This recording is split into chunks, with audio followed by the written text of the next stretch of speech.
Hello everyone. तो आज मेरा टॉपिक है मलेरिया, जो कि बहुत ही इम्पॉर्टेंट टॉपिक है।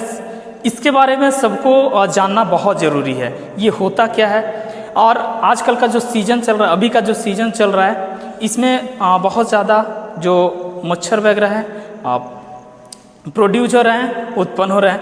तो आइए देखते हैं कि मलेरिया होता क्या है, मलेरिया का कॉजेटिव एजेंट क्या होता है, इसका साइन सिम्टम क्या होता है, देन इसका डायग्नोसिस क्या करेंगे। जब मलेरिया से कोई इन्फेक्टेड हो जाता है या फिर मलेरिया से जब सफ़र करने लगता है तो उसको हम डायग्नोस कैसे करेंगे, देन उसका मैनेजमेंट कैसे करेंगे, मैनेजमेंट क्या होता है, देन प्रिवेंशन यानी कि हम मलेरिया से कैसे बच सकते हैं। ये सारे टॉपिक को वन बाय वन करके हम लोग यहाँ पे डील करेंगे, देखेंगे, इसके बारे में जानेंगे। तो आइए जानते हैं कि मलेरिया क्या होता है। तो malaria a life threatening disease spread through mosquitoes, यानी कि ये एक लाइफ थ्रेटनिंग डिजीज है जो कि आगे चल के फैटल भी हो सकता है, डेंजरस भी हो सकता है। अगर बात करें कि ये किसके कारण होता है, तो ये मॉस्किटो वाइट के कारण होता है। अब इसमें मॉस्किटो कौन सा मॉस्किटो होता है, तो ये होता है फीमेल एनफ्लेस मॉस्किटो। ये एक मॉस्किटो का नाम है जो कि इसके वाइट करने से मलेरिया होता है।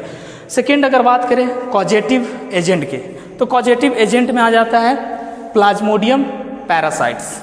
इसमें 4 कॉजेटिव एजेंट होते हैं, Plasmodium vivax, Plasmodium falciparum, Plasmodium oval और प्लाज्मोडियम मलेरियाई, जो कि सबसे मोस्ट जो कॉमन जो है वो वाइवेक्स है। हमारे इंडिया में सबसे ज़्यादा जो मलेरिया कॉज करता है तो वो वाइवेक्स है। अब नेक्स्ट हम बात करेंगे सिम्टम्स की। अब सिम्टम्स में ये होता है कि range from mild to life threatening, यानी कि ये सबसे पहले तो ज़्यादा ये डेंजरस नहीं होता है अर्ली स्टेज में, लेकिन जैसे जैसे ये इसका ड्यूरेशन बढ़ता है ये सीवियर होते जाता है, यानी कि माइल्ड टू सीवियर तक ये सफ़र करता है। तो फर्स्ट में होता है माइल्ड सिम्टम्स। माइल्ड सिम्टम में क्या क्या देखने को मिलता है, तो फर्स्ट होता है फीवर, चिल्स एंड हेडेक। ये सारा चीज़ माइल्ड सिम्टम्स में देखने को मिलता है। सेकेंड अगर बात करें तो सीवियर सिम्टम्स, यानी कि लास्ट जो होता है लॉन्ग स्टेज तक जो जाता है, fatigue, confusion, seizures, shortness of breath और वोमिटिंग, ये सारे चीज़ जो होते हैं वो सीवियर सिम्टम्स में आ जाते हैं। ठीक है। अगर नेक्स्ट की बात करें अदर सिम्टम्स में, तो डार्क और ब्लडी यूरिन, यानी कि जो यूरिन जो पास आउट करेगा पेशेंट्स वो डार्क होगा और ब्लडी होगा, उसमें ब्लड प्रेजेंट होगा। Next impaired consciousness and jaundice, ये सारे सिम्टम्स देखने को मिलेगा। तो आइए देखते हैं इसका डायग्नोसिस क्या होता है। ठीक है। तो फर्स्ट में हम हिस्ट्री कलेक्शन करेंगे, जो हमारे पास पेशेंट आएगा उसको सबसे पहले हिस्ट्री कलेक्शन करेंगे। Then physical examination, head to toe, उसका जितने भी बॉडी में किसी तरह का अगर लीजन्स है, प्रॉब्लम है, तो ये सारा चीज़ हम लोग क्या करेंगे, कलेक्ट करेंगे। थर्ड आता है ब्लड टेस्ट। ब्लड टेस्ट में हम CBC और सेकेंड मलेरिया टेस्ट करेंगे, जो कि एक किट के थ्रू होता है। ठीक है। अब नेक्स्ट हम लोग देखेंगे मैनेजमेंट क्या होगा। ये सारा चीज़ तो हम देख लिए, इसका कॉजेटिव एजेंट क्या है, कॉजेज क्या है, सिम्टम्स क्या है, देन डायग्नोसिस क्या है।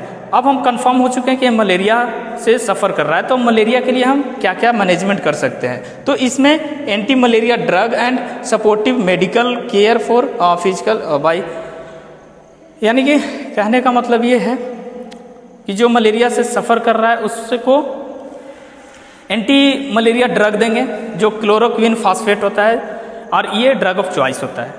और भी मैनेजमेंट करेंगे अकॉर्डिंग टू सिम्टम्स। ठीक है। अब हम बात करेंगे प्रिवेंशन का। तो ये तो ड्रग से ये मैनेज हो गया है, लेकिन और भी हम प्रिवेंशन कैसे कर सकते हैं, इससे कैसे बच सकते हैं। तो फर्स्ट होता है अवॉइडिंग मॉस्किटो बाइट, यानी कि सबसे पहले तो मॉस्किटो से वाइट होने से हम अवॉइड करेंगे।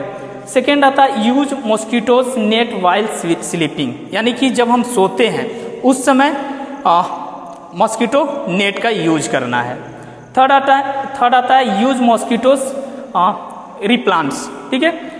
फोर्थ है use mosquito coils and vaporiser. तो नेक्स्ट आता है वियर फुल स्लीव्स क्लॉथ, यानी कि जब भी हम गार्डन वगैरह में घूमने जाते हैं तो वहाँ पे क्या करना है, फुल स्लीव्स का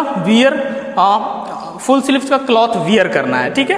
नेक्स्ट हम करेंगे use window screen to prevent entry of mosquito in your house. और जब भी विंडो है तो विंडो में हम स्क्रीन यूज करेंगे जिससे कि मॉस्किटो हमारे घर में या फिर रूम में इंटर ना हो। नेक्स्ट आता है avoid accumulation of water at home and in surrounding areas, यानी कि ये भी ध्यान देना है कि हमारे घर के या फिर हमारे सोसाइटी में, हमारे कम्युनिटीज़ में जितने भी एक्यूमुलेट वाटर हो रहा है तो उसे क्या करेंगे, ड्रेन आउट करेंगे। या फिर अगर वाटर ड्रेन आउट करने का फैसिलिटी नहीं है, अगर नहीं कर सकते तो उसमें हम केरोसिन ऑयल का भी यूज कर सकते हैं, छिड़काव कर सकते हैं, जिससे कि वहाँ पे जो मॉस्किटो है वो डेवलप ना हो, प्रोड्यूस ना हो। ठीक है, अगर किसी भी तरह से इस टॉपिक में डाउट है तो आप कमेंट सेक्शन में पुट कर सकते हैं। Thank you.